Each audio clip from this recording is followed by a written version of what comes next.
Hello and welcome back to Teslanews. My name is Marian and I'm your host today. Covering today Tesla entering the Russian market, ? We will discuss that and we will look into GM, Ford, Stellantis, who will announce their targets for 2030 about electric cars. And we also discuss the Starlink growth. And if you do enjoy that, do consider subscribing. And we will start here with the battery side in Grünheide. And as I mentioned, yes, it could happen that Tesla is actually expanding into Russia. The main reason here is following. We do need a second factory on the European continent. Third, we do know that Tesla won't stop growing. So the question is, where will be the next two factories? And we do know that Tesla won't start to announce just one factory in the future. So we will see like an acceleration here happening, more factories at the same time. So one would be maybe in India, where we do know that it is pretty clear that Tesla would like to test the market and enter there. And then we could see Moscow or around Moscow a factory, because the Russian market, they want to invest a lot of money now into EVs. So we have subsidies of up to $8,570 and around 25% of the purchase price. Here we do see the landscape in Russia, Moscow as a capital right ahead. And what we are looking at here is Kaluga. Kaluga is a city not far away from Moscow, and the regional president over there said they would be ready anytime to have Tesla over there.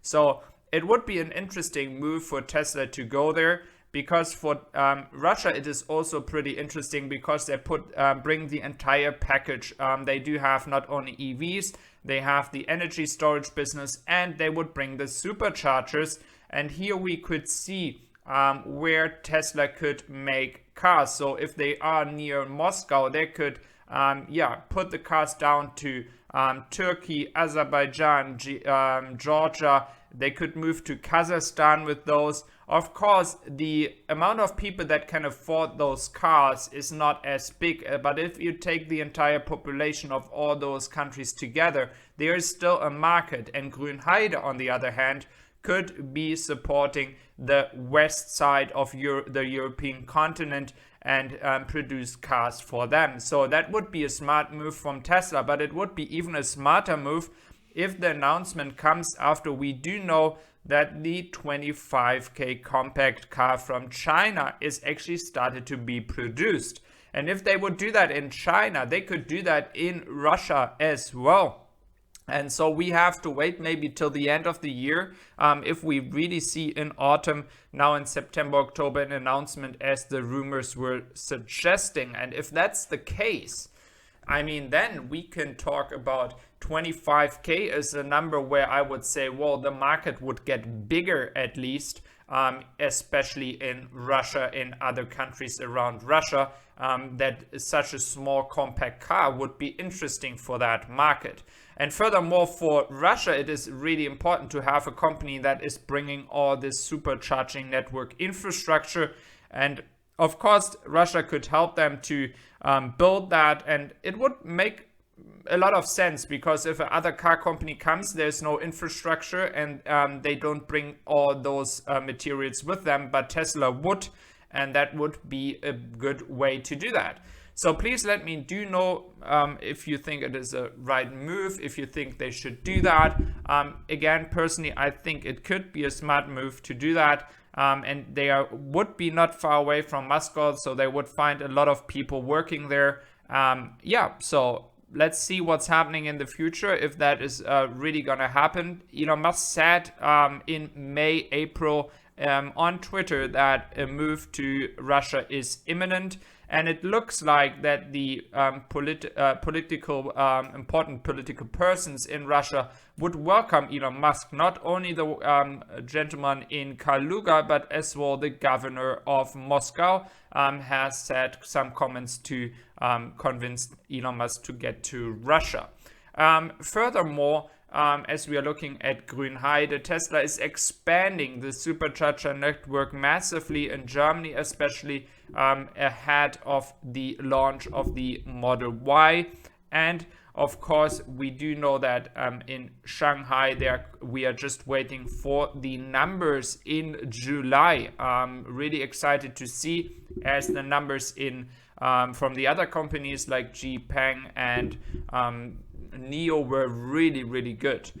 Here we do see, I put it a bit in a slow motion here for you. We do see the production here of the Model Y in China. We do see how far they have come on the way they are able to produce the car. It's almost pretty much full autonomous production here.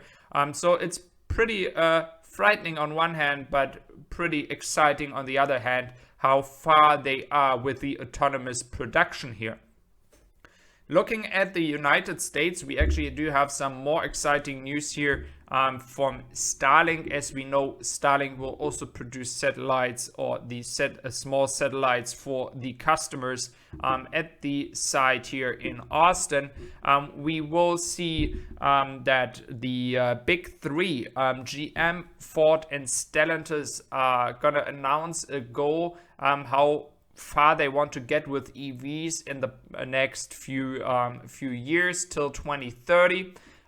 We will have to wait what their goal is. But what I find interesting is they are already saying, well, all the goals depend on the support of the government. I mean, it's pretty much the same like in Germany with VW and other car makers when they were supposed to move towards EVs. I mean, they made billions and billions and billions over decades and decades, and then they were like, oh, well, we need help. I mean, seriously, guys, just invest the money, move forward and do it. Actually, normally you won't need any help from governments. So that is actually pretty funny, or sad, I must say. And when we talk about Starlink, Starlink is further expanding. We have seen that the numbers of users is increasing rapidly. Last month it was around 69,000. Now we are at 90,000. So it's just a question of time that we have the first 100,000 Starlink users. And even though Elon said many times it is actually not for everyone, he wants to help people that are in regions that definitely don't have any internet access. But it looks like many people see the advantages of Starlink, so we have to see if there will be any limitations in the future or if they will let everyone use Starlink. So if you do enjoy my channel, if you do like what I'm doing here, I would really appreciate your support. If you subscribe or like, that is really helping my channel out. And as we are finishing with the footages here, I wish you all a wonderful day.